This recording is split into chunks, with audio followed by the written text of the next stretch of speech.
let's try to see if we can rescue any of these. So I'm gonna be using this terracotta pot because terracotta is much better for succulents and just plants that tend to rot because it drives a bit of moisture away from the soil whilst plastic keeps it inside. And also, I don't know who designed this pot, but like the drainage holes are sort of high. So here in the bottom of the pot, it was completely like a lake because if any water falls in there, it just has nowhere to go. But anyway, let's get on to it. So the base of my mixture is gonna be succulent cactus soil. It's gonna be about 40%. I'm gonna be using the pot for measuring. Like this, more or less, I know what 40% is. Now I'm gonna be adding like 1/4 of perlite. So perlite improves the drainage and creates air pockets. More or less equal amount of humus, which also improves drainage further because like it's a rock with a lot of tiny air pockets and the air stays in there, and also helps to prevent rot. And then I'm adding a tiny bit of activated charcoal since this can prevent pathogen buildup in the soil, and for plants such as this string of pearls, which is so prone to rotting, they can really help. And the last little bit we're topping off with this fine orchid bark, so just to improve aeration a bit further and make more air pockets.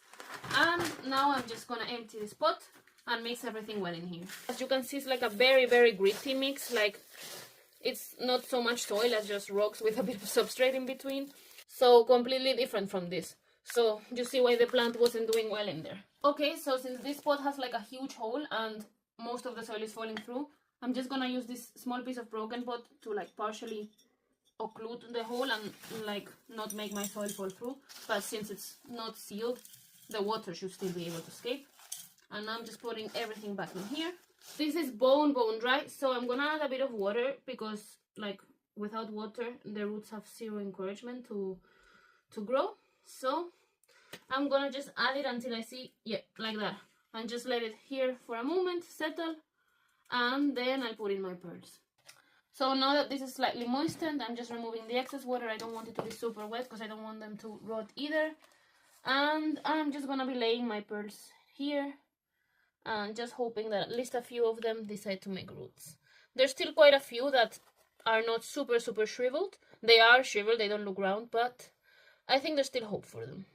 Look, this one is even having some stem left, so I'm really hopeful that we can like at least save part of the plant and it will root, and in a few months hopefully we will have a new string of pearls. And this is how the final like rescue mission is looking.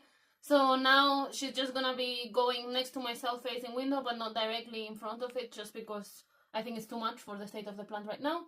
And I'll just wait, and I'll update you in a few weeks. Let's cross fingers for the results. Bye, see you in the next one.